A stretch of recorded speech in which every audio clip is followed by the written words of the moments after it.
Joining me now is Fox Nation host Tyrus, Fox News contributor Kat Timp, and former Conservative MP Louise Mensch. A veritable super PAC if ever I saw one.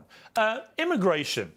Let's start with you, Tyrus, because whether you're in the UK, and it's a constant debate now on two levels. One, the illegal numbers coming in on small boats across the Channel to try and get into Britain that way, and then surging numbers of legal migrants coming with all their dependent family numbers, rocketing to record levels too. And then you have here this extraordinary situation on the southern border, which seems to be completely out of control. It's a migration. And no one's doing anything about it, right? Yeah. So migration and immigration, legal and legal, could end up being a tipping point. We saw from the Iowa caucus what people were saying, that immigration is their key concern.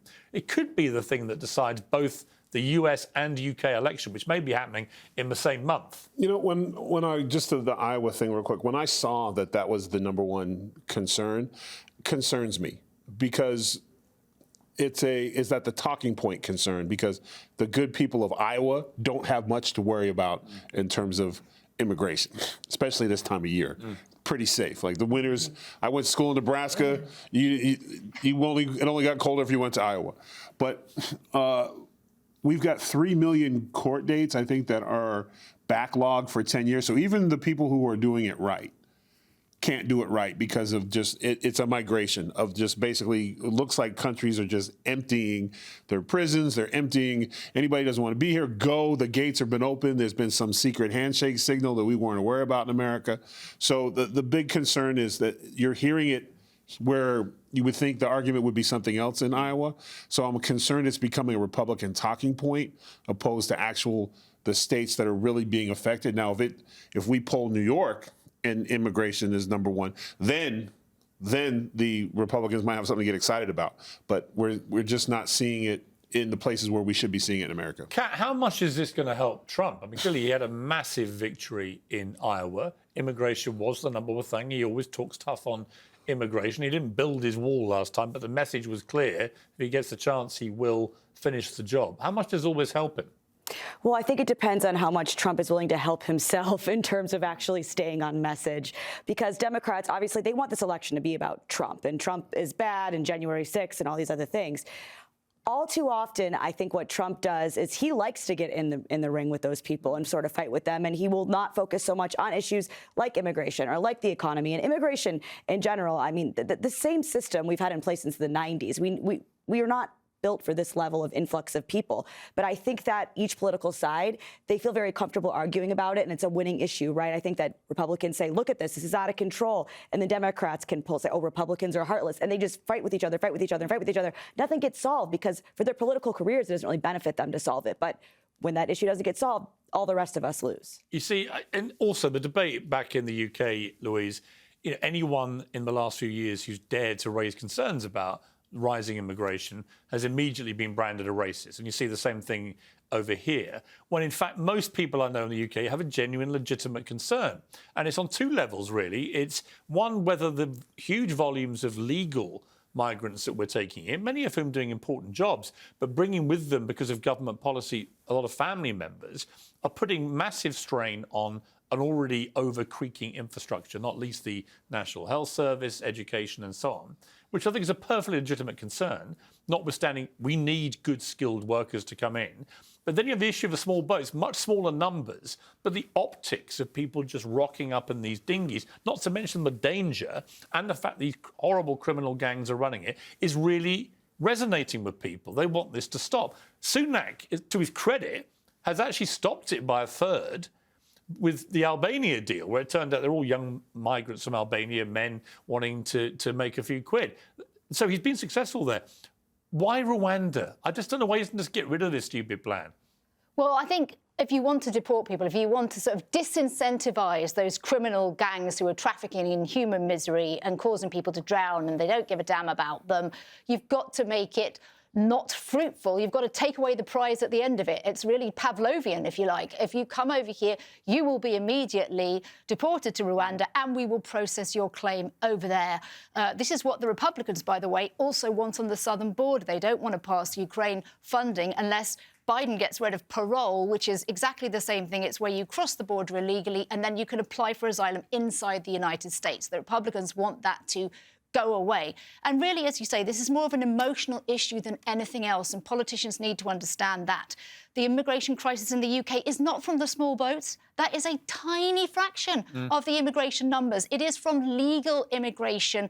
I wish the rebels who have now given up in tonight's, most of them have given up in tonight's vote, had just got their vote's act not together. happening, I think, for another it's not probably an hour and a half or so. Yet, but it looks all the Right. signs are that Rishi Sunak will prevail. Yeah, exactly. If they wanted to really do something about immigration, they should be tackling legal immigration and where our rules, our laws are at, how many people you can bring in, etc. Because that's where the real numbers are coming from. Yeah, it is, yeah.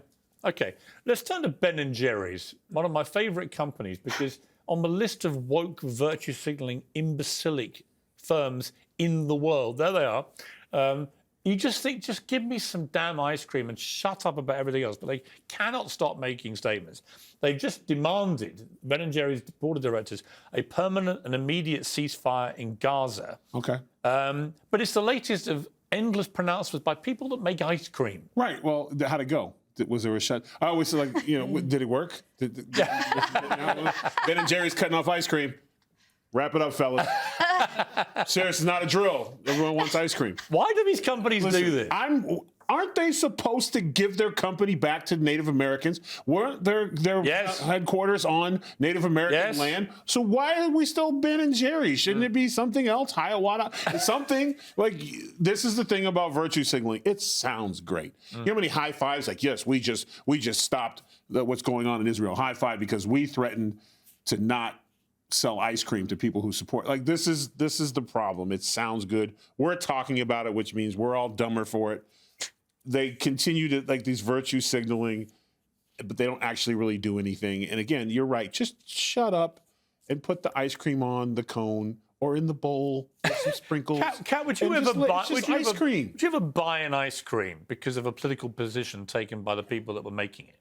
Absolutely not. Would you, conversely, Phrase that question, but it was delicious. Yeah. Conversely, would you actively go? Because I'm now at the stage where I would actively go out of my way to avoid buying a Ben & Jerry's ice cream because it annoys me.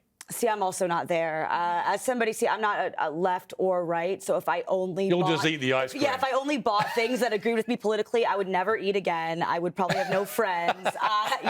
All the people I think who have my political views like live out in the woods with an artillery of weapons. So I would really. Woods be is looking completely good right now. Yeah, put that up. Woods looks like a good option to me.